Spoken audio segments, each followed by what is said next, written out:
And to talk about the situation even further, we're joined live by Dr. Gnaka Lagoke. He's an assistant professor of history and Pan-African studies at Lincoln University in Pennsylvania. He now joins us live from Pennsylvania. Professor, thank you so much for speaking to Telesur. Let me listen to the lady. How are you? Good, thank you. How do you view the unfolding situation in Venezuela, specifically this U.S.-backed attempted coup? When you are repeating, I cannot hear the lady, so can I listen to her? English or Spanish, I can hear it. I'll repeat the question. I don't know if you're hearing me clearly. Yeah, I'm hearing now. Okay, great. I'll repeat the question. How do you view the unfolding situation in Venezuela, specifically this U.S.-backed attempted coup? Potencias extranjeras para destruir el orden constitucional de Venezuela. Y alertamos que esta nueva modalidad de golpes de Estado desde el exterior abiertamente because in 2010, under the leadership of France and then the United Nations and with the support of the US, we saw similar things, and Mr. Ouattara, who is now the president, was supported by the imperialists, and then we experienced a civil war. And then the UN and then the French troops supported the rebels, and then it was not a good idea. And I opposed that yesterday, and I opposed the US-backed coup in Venezuela. And still on that note, what's been the specific role of the United States in this attempted coup? No, it is obvious, and then we know that we saw the Secretary of State, we heard the vice president, we heard the president himself of the U.S. They want a regime change in Venezuela. They want to stop the revolution that started with Chavez, and it's like they want to prevent a spirit of self-determination of the Venezuelan people. Now, even if there was a conflict in Venezuela, by taking side and by supporting, those who are opposed to the Venezuelan revolution, and by giving them a military support. And I think that the way the U.S. is meddling in the situation, it is uncalled for. It is ill-advised. Yesterday, they could have done that. Today, we are in the 21st century.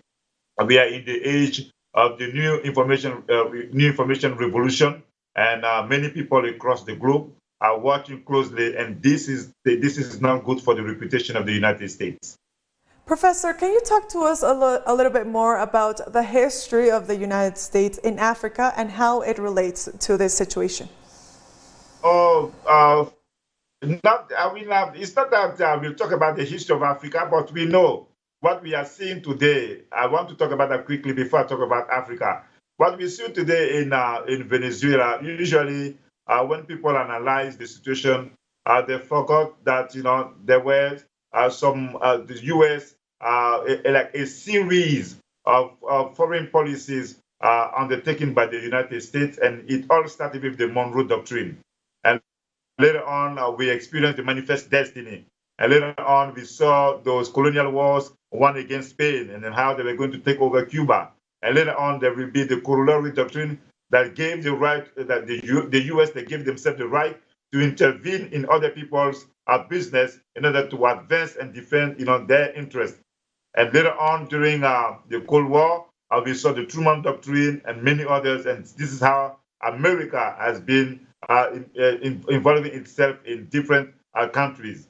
So same thing in Africa with the French, with the British, and with the US, because during the Cold War, the same thing was done, and we saw how the US, Belgium, and France, how they were involved in the tragedy of Congo when the leader who was elected, Patrice Lumumba, was going to be assassinated with the support of the imperial forces.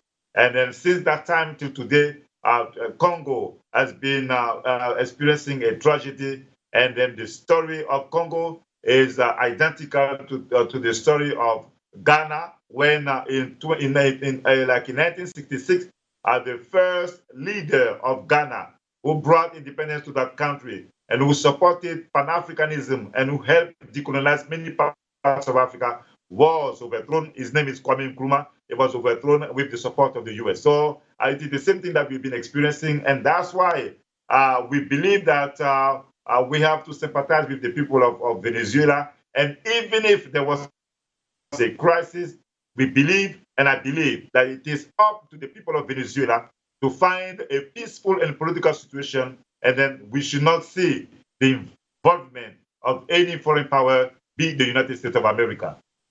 Professor, lastly, Africa and Latin America share deep-seated historical ties, as we know, and a shared experience of foreign imperialism that left a permanent mark. What lessons can Venezuela learn from Africa in this context? Oh, it's the same thing. We, as Africans, we look up to the history of Latin America. We have a lot to learn from Latin America. I just mentioned Venezuela. Yesterday it was Fidel Castro with Cuba that struggled, for the independence of Africa. And I believe that the time has come in the age of multilateralism, in the age of the BRICS. In the age of the rise of China and then the comeback of Russia, I believe that it is time for people who believe in freedom, justice from Latin America, from Africa, from Asia to come together. Same thing that they did in 1955 in Bandung with the Afro-Asian solidarity movement, that was launched. And I believe that the time has come for us to do that, because so that we can support each other and maybe gain, some freedoms here and there. If not, we will see the forceful engagement of Western powers in our domestic affairs, and it is not fair, and it is time for us to better organize.